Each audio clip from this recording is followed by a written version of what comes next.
جو ایمن کو بلا کے لائے.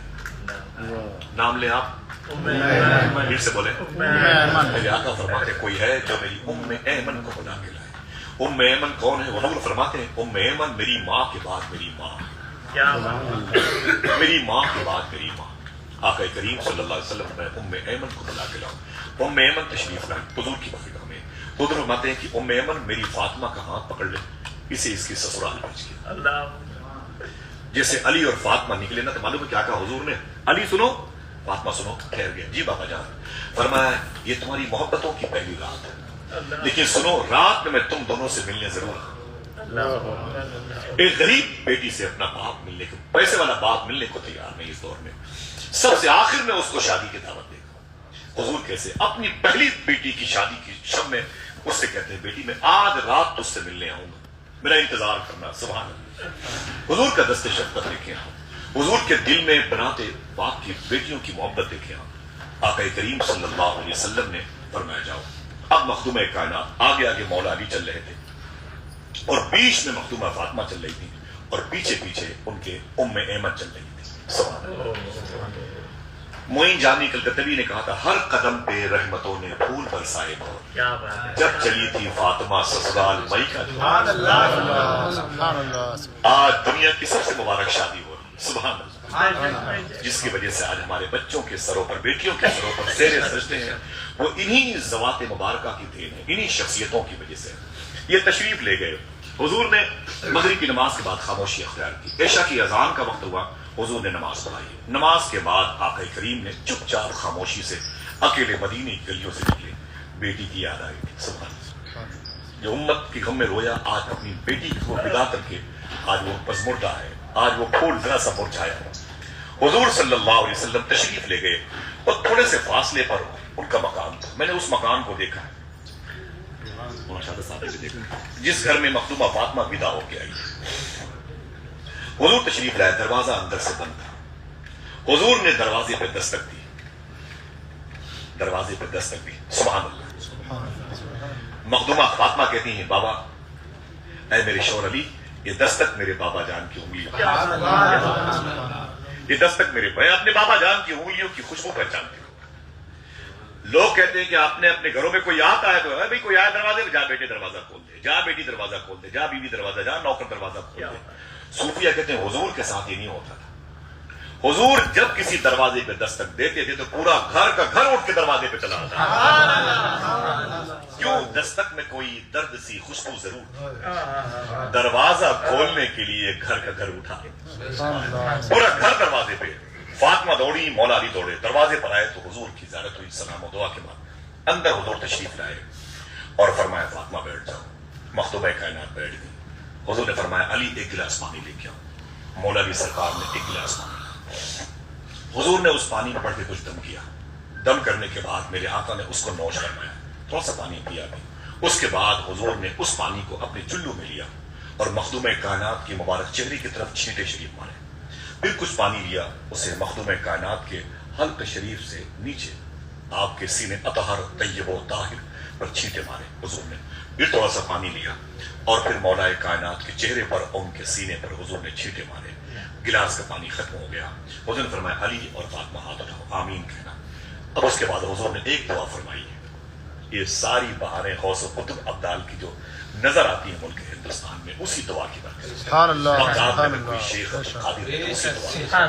کاظمین میں کوئی امام موسیٰ کاظم, امام جواد تقی ہے, تو اسی دعا کی برکت. اگر سامرہ میں کوئی امام علی نقی, امام حسن عسکری ہے, تو اسی دعا کی برکت. اگر کوئی مشہد ایران میں کوئی امام علی رضا ہے, تو اسی دعا کی برکت. اگر کوئی اجمیر میں سلطان بنا ہوا ہے, تو اسی دعا کی برکت. مخدوم بہاؤدین شاہ اصفہانی کی ذات ہو, حاجی ملنگ حاجی علی, اور مخدوم ماہم کی چوکٹ ہو, تو اسی دعا کی برکت.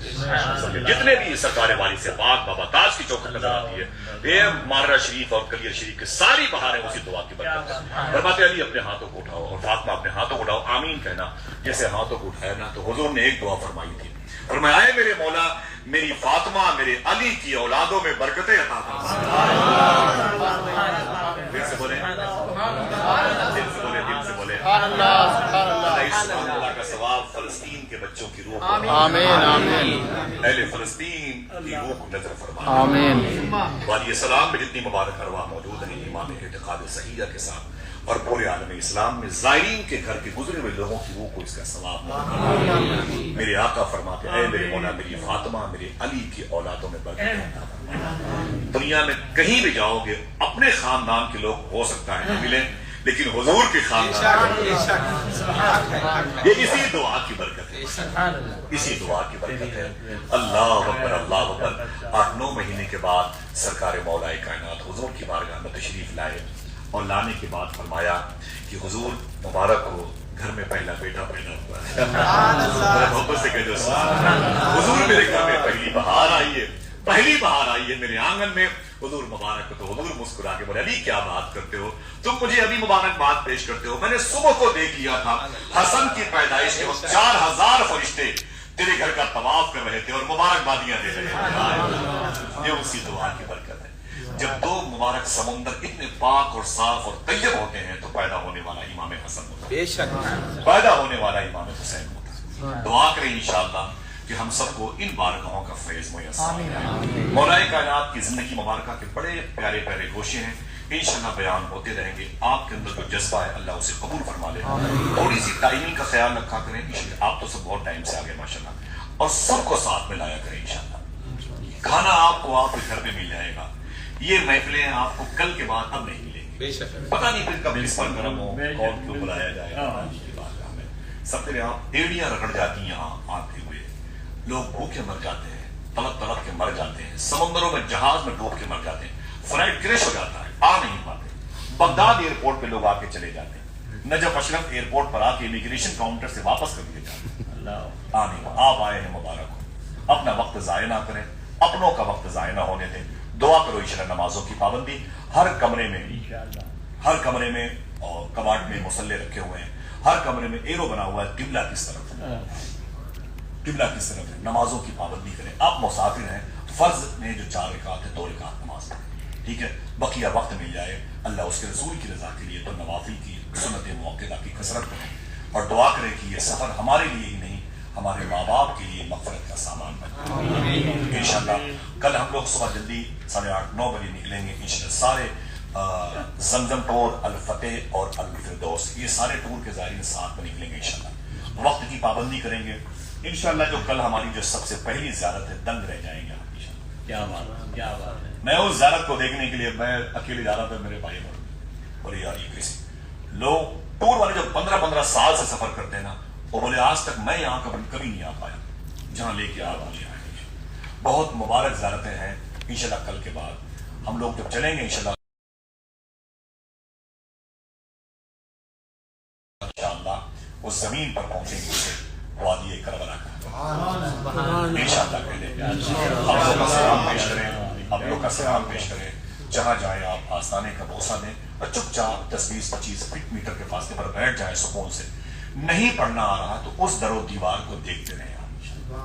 اپنا وقت وہیں پر خرچ کریں انشاءاللہ. کہتے اگر انشاءاللہ مجلسوں کے لیے صورتیں بنتی رہیں تو روزانہ 1 گھنٹے 1.5 گھنٹے انشاءاللہ ضروری انشاءاللہ. میں نہیں چاہتا کہ میں بولوں مولانا شہادت صاحب کے رہتے ہوئے. حقیقت بات ہے میں اپنی گفتگو میں بہت ساری باتیں کی. یہ بہت بڑے خطیب ہیں. میں نے ان کی خدمت کی. ان کے پیروں کے نیچے بیٹھ کے نظامت کی. تشریف لائے ہوئے ہیں. یہ علامہ مشتاق احمد نظامی رحمۃ اللہ تعالیٰ علیہ کا ایک قسم کا پرتو ہے ان کا سایہ. کیا بات ہے کیا بات ہے. بہت مبارک لوگ آئے ہوئے ان میں نہ جانے کتنے ایسے لوگ ہیں جنہوں نے حضور کی زیارت کی. نام ظاہر کرنا مناسب نہیں ہے اور مبارک شخصیتیں آئی ہوئی ہیں. سب کا احترام کریں. جو ضعیف لوگ ہیں جو مائیں ہیں ضعیف اللہ سب کی حاضری قبول فرمائے. آمین کہتے انشاءاللہ. اجازت دیجیے آقا کریم صلی اللہ علیہ وسلم کی بارگاہ میں 2 شعر حدیث سلام. اچھا بہتر پڑھتے ہیں انشاءاللہ. سلام سلمان پڑھے گا. بسم اللہ الرحمن الرحیم. اللہ الکافی قصدت الکافی وجدت الکافی کفان الکافی لکل کافی ونعم الکافی وکان الکافی وللہ الحمد. بس 1 منٹ چالو رکھو. کعبے کے بدرو تجا تم پہ کروڑوں درود. طیبہ کے شمس و ضحا تم پہ کروڑوں درود. کعبے کے بدرو جا تم پہ کروڑوں درود، طیبہ کے شمس و ضحا تم پہ کروڑوں درود، شافع روز جزا تم پہ کروڑوں درود، دافع جملہ بلا تم پہ کروڑوں درود، شافع روز جزا تم پہ کروڑوں درود، دافع جملہ بلا تم پہ کروڑوں درود، کعبے کے بدرو دجا تم پہ کروڑوں درود، طیبہ کے شمس و ضحا تم پہ کروڑوں درود، ہم نے خطا میں لگے تم نے عطا میں لگے، کوئی کمی سربراہ تم پہ کروڑوں درود، ہم نے خطا میں لگے تم نے عطا میں لگے، کوئی کمی سربراہ تم پہ کروڑوں درود، کعبے کے بدرو دجا تم پہ کروڑوں درود، طیبہ کے شمس و ضحا تم پہ کروڑوں درود، گلگلے کم میں کمیل مہنگے ہیں کوڑی کے تین، کون ہمیں پوچھتا تم پہ کروڑوں درود، گلگلے کم میں کمیل مہنگے ہیں کوڑی کے تین، کون ہمیں پوچھتا تم پہ کروڑوں درود، کعبے کے بدرو دجا تم پہ کروڑوں درود، طیبہ کے شمس و ضحا تم پہ کروڑوں، کام وہ لے لیجئے تم کو جو راضی کرے، ٹھیک ہونا میں رضا تم پہ کروڑوں درود، کام وہ لے لیجئے تم کو جو راضی کرے، ٹھیک ہونا میں رضا تم پہ کروڑوں درود، کعبے کے بدرو دجا تم پہ کروڑوں درود، طیبہ کے شمس و ضحا تم پہ کروڑوں درود، یا نبی سلام علیکہ، یا رسول سلام علیکہ، یا حبیب سلام علیکہ، بسم الله الرحمن الرحيم الحمد لله رب العالمين الرحمن الرحيم مالك يوم الدين إياك نعبد وإياك نستعين اهدنا الصراط المستقيم صراط الذين أنعمت عليهم وغير المغضوب عليهم ولا الضالين، یا اللہ اپنے حبیب پاک صلی اللہ علیہ وسلم کو توفیق میں نجف اشرف کی اس مبارک زمین پہ سرکار مولا کائنات کرم اللہ وجہ کریم کے روضہ شریفہ کے قریب ہونے ہم سب کو بیٹھنے کی توفیق بخشی، مجلس علی سجانے کی توفیق بخشی، اسے قبول فرما لے، آج مولا علی کی بارگاہ میں جن کی حاضری قبول ہو ان میں اس کو بھی شامل فرما دے، سب کی محبتیں اپنی بارگاہ میں قبول فرما دے، ان کے اسفار میں جو مشکلیں آئی ہیں، جو دقتیں آئی ہیں یا جو مزید زوار آنے والے ہیں، ان کے سامنے جو مسائل ہیں میرے مولا اس کے بدل میں ان کو بخشش کا پروانہ بھی عطا فرما دے، سیدنا شیخ کی مولود مبارکہ کا فیض میرے مولا ظاہر فرما دے، بالخصوص اہل فلسطین کے لیے ہم تیری بارگاہ میں عرض خواہ ہیں، کرم فرما دے میرے مولا، وہاں کے بچے بچیوں پہ کرم فرما دے، وہاں کے زخمیوں پہ کرم فرما دے، وہاں کے اسیران پہ کرم فرما دے، وہاں کے در و بام پہ کرم فرما دے، تو نے ارشاد فرمایا میں نے بیت المقدس کے قریب میں برکتیں رکھی ہیں، اے میرے مولا ان برکتوں کو ظاہر فرما دے، ان کے شام و یمن پہ کرم فرما دے، عالم انسانیت پہ کرم فرما، عالم اسلام پہ کرم فرما، عالم ایمان پہ کرم فرما، ہم سب کو سچ بولنے اور حلال کھانے کی توفیق عطا فرما، اپنا فقیر بنا، اپنا محتاج بنا، مزید جو زیارت گاہیں آگے کی ہیں ان کی بارگاہ میں ہم سب کی حاضری قبول فرما دے، مؤدب لوگوں میں شامل فرما دے، نسلوں کا ایمان پر خاتمہ عطا فرما دے، اس مبارک قبرستان وادی السلام میں جتنی مبارک ارواح طیبہ ہیں سب کی بارگاہ میں نظر قبول فرما دے، ان اللہ وملائکتہ یصلون علی النبی یا ایھا الذین آمنوا صلوا علیہ وسلموا تسلیما اللهم صل علی سیدنا